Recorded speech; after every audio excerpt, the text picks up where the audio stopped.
அஸ்ஸலாமு அலைக்கும். மீன் வறுவல், மீன் குழம்பு இதெல்லாம் ஏற்கனவே நம்ம சேனலில் போட்டிருக்கிறதுனால நான் இன்றைக்கி என்ன சமைச்சு சாப்பிட்டோமே அது நான் இப்போ வீடியோவாக எடுத்து போட்டிருக்கேன். நான் மீன் வறுக்கிறதுக்கு இஞ்சி பூண்டு பேஸ்ட்டு, மஞ்சத்தூள், மிளகாத்தூள், மிளகு சீரகத்தூள், உப்பு எல்லாம் போட்டு மிக்ஸ் பண்ணி கொஞ்சம் லெமன் ஊற்றி 1 மணி நேரம் ஊற வச்சுட்டேன். அதுக்கப்புறம் வறுத்து எடுத்துக்கிட்டு அந்த எண்ணெயிலே வெந்தயம் போட்டு சின்ன வெங்காயம் போட்டு நல்லா வதக்கி விட்டு ஜீரகம், பச்சை மிளகா, தக்காளி, மிளகாத்தூள் எல்லாம் போட்டு மிக்ஸ் பண்ணி நல்லா வதக்கி விட்டுட்டேன். இப்போ புளி கரைச்சல் ஊற வச்சுருந்தேன். அந்த புளி கரைச்சலில் மல்லித்தூள், மஞ்சத்தூள், உப்பு போட்டு மீனை அந்த கலவையிலே போட்டு இப்போ நம்ம வதக்கிட்டு இருக்க வெங்காயம், தக்காளி அதில் ஊற்றி மீன் குழம்பும் ரெடி பண்ணிக்கிட்டேன்.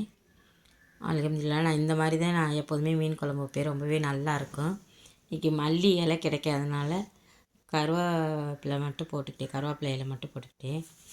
ரொம்பவே நல்லா இருந்துச்சு. கடல் மீன் தான் எங்கள் ஊரில் ஃப்ரெஷ்ஷாக கிடைக்காது. இப்போ ஞாயிற்றுக்கிழமை அன்றைக்கி மட்டும் ஃப்ரெஷ்ஷாக கிடைக்கிது. இந்த பக்கத்தில் கட்டுமாவடிங்கிற ஊர்லேருந்து வருது எங்கள் ஊருக்கு ஃப்ரெஷ்ஷாக மீன்.